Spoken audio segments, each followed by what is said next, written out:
Hamas की कैद से रिहा महिलाओं के मां बाप ने बताया बेटियों के साथ क्या क्या हुआ। हमास ने गजा में कैद 4 युवा महिलाओं को छोड़ा है। हमास की ओर से बंधक बनाकर रखी गई इन युवतियों के माता पिता ने बताया है कि कैसे उनकी बेटियों के साथ बदसलूकी की गई। उन्हें भूखा रखा गया और धमकाया गया। हमास की कैद से छूटी इन युवतियों के माता पिता ने बताया कि हथियारबंद लोगों ने उन्हें चेतावनी दी। उनकी बेटियों से जबरदस्ती खाना बनवाया गया और बर्तन धुलवाए गए। इन बंधकों ने बताया कि कैसे उन्हें भूमिगत सुरंगों और इमारतों रखा गया था। उनके साथ मारपीट की गई और हमास के प्रोपेगेंडा वीडियो में काम करवाया गया। इन युवतियों के माता पिताओं ने बताया कि उनकी बेटियां इस दौरान आपबीतियों को साझा करती थीं। वो एक डायरी रखती थी जिसमें चित्र बनाए जाते थे। रिहा होने के बाद इनमें से किसी भी युवती ने मीडिया को इंटरव्यू नहीं दिया है। उनके माता पिताओं को कहना है कि अभी भी उनके साथ हुए दुर्व्यवहार के ब्यौरे आ ही रहे हैं।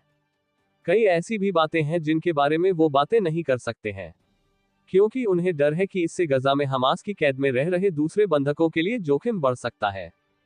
4 युवतियों में से 3 महिलाओं के माता पिताओं ने बीबीसी को बताया कि वो सैनिक थीं। 7 अक्टूबर 2023 को हमास ने उनका नाहल ओज आर्मी बेस से अपहरण कर लिया था। इसी दिन हमास के लड़ाकों ने इसराइल पर हमला किया था।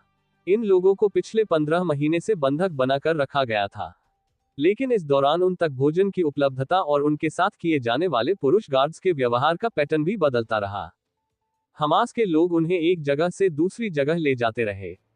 इस दौरान शायद ही इन महिलाओं ने सूरज की रोशनी देखी होगी। हमास ने मेरी बेटी को ऐसे दिखाया जैसे वो मर गई हो।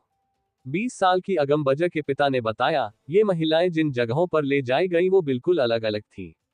इनमें खराब से बढ़िया सुरंग से लेकर खराब से बढ़िया घर शामिल थे। अगम बजर नाहल ओज में सैनिक की ड्यूटी निभा रही थी। श्लोमी बजर ने कहा, कुछ जगहों पर खाना बहुत अच्छा था लेकिन कुछ जगहों पर काफी बेकार। सिर्फ किसी तरह खाकर जिंदा रहा जा सकता था।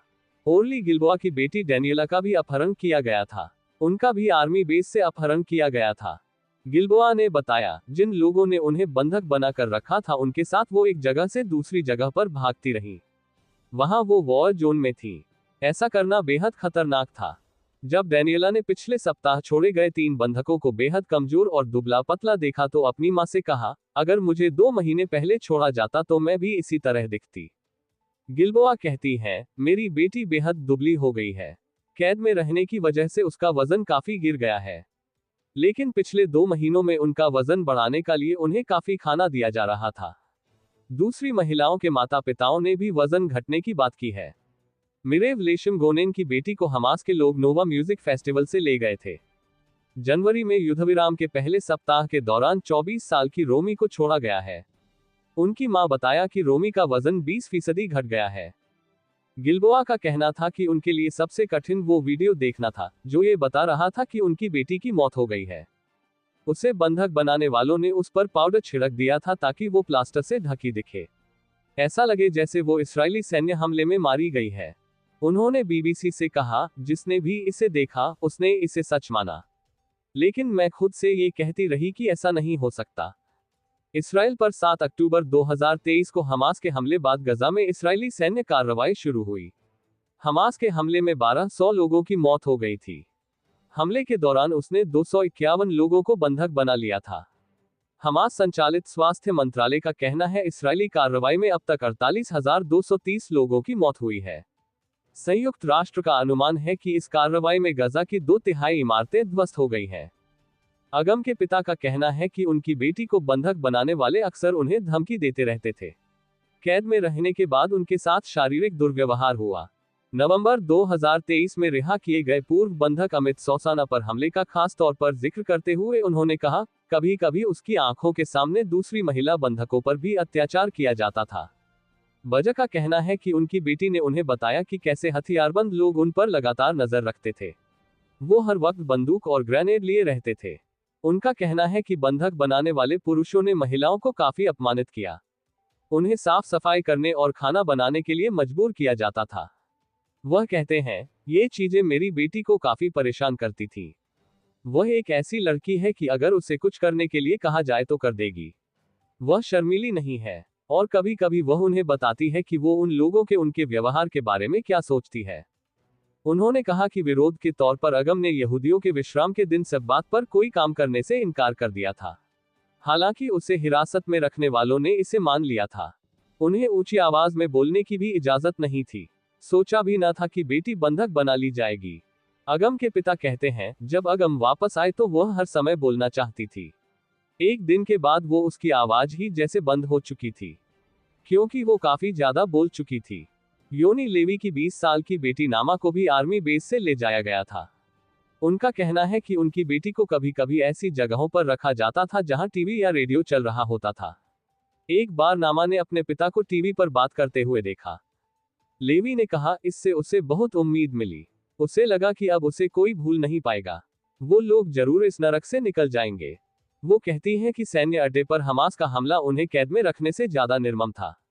बंधक बनाए जाने के दिन के फुटेज में नामा और अन्य महिला सैनिकों को खून से सने कपड़ों में आर्मी बेस के एक कमरे में हथियारबंद लोगों से घिरा हुआ दिखाया गया था। इसके बाद उन्हें जबरदस्ती बिठाकर गजा में ले जाया गया। जिन 3 महिला सैनिकों के माता पिता ने बीबीसी से बात की वो नाहल ओर से अगवा की गई थी। उस समय उनके पास हथियार नहीं थे। ये उन 5 महिलाओं में से हैं जिन्हें युद्धविराम के पहले दौर में छोड़ा गया था। 7 अक्टूबर के हमले से कुछ दिन पहले डेनियला सर्विस से एक दिन की छुट्टी लेकर घर पर थी। उन्होंने अपनी मां से कहा था, वापस लौटते ही युद्ध शुरू हो जाएगा। गिल्बोआ कहती हैं, मैंने नहीं सोचा था कि ऐसा युद्ध होगा कि मेरी बेटी को बंधक बना लिया जाएगा। जो महिलाएं लौटी हैं उनके माता पिताओं ने कहा कि उनकी बेटियां अभी भी गजा में मौजूद लोगों को लेकर चिंतित हैं। उन्होंने युद्ध विराम जारी रखने की अपील की है। इस बीच लेशिम गोनेन का कहना है कि उन्हें अभी भी ये समझ नहीं आ रहा है कि उनकी बेटी रोमी के साथ क्या हुआ था। उसे नोवा म्यूजिक फेस्टिवल में गोली मार दी गई थी। उसकी मां का कहना है कि उसकी चोट का ठीक से इलाज नहीं किया गया। उसका घाव खुला था जहां से हड्डी दिख रही थी। लेशिम गोनेन का कहना है कि रोमी ने कैद को बेहद डरावना बताया। वो बंदूकधारियों और भीड़ से घिरी थी, लेकिन उनके पुनर्मिलन का क्षण बेहद भावनात्मक था। जिन महिलाओं को छोड़ा गया उनके माता पिताओं ने बताया कि उनकी बेटियों ने कैद के दिन काटने के लिए कई तरीके खोजे। इनमें चित्र बनाने से लेकर नोट्स लेने और एक दूसरे के साथ अपनी आपबीती साझा करने जैसे तरीके शामिल है। वजह कहते हैं, वो हर दिन जितना हो सके उतना लिखती थी। वो लिखती थी क्या हो रहा है, वो कहाँ जा रही है, गार्ड कौन थे, वगैरह। कैद में रहते हुए युवतियों ने उन चीजों के सपने देखे जो वो घर लौटकर करना चाहती थी, जैसे बालों की कटिंग और सुशी खाना। डेनियला ने कैद में रहते हुए आजादी लिखकर अपनी बाह पर तितली का टैटू बनाया था। अब इस्राएल वापसी पर वो अपनी जिंदगी को पटरी पर लाने की कोशिश कर रही है। उनके परिवारों का कहना है कि धीरे धीरे ही सही उन्हें इस कोशिश में कामयाबी मिल रही है।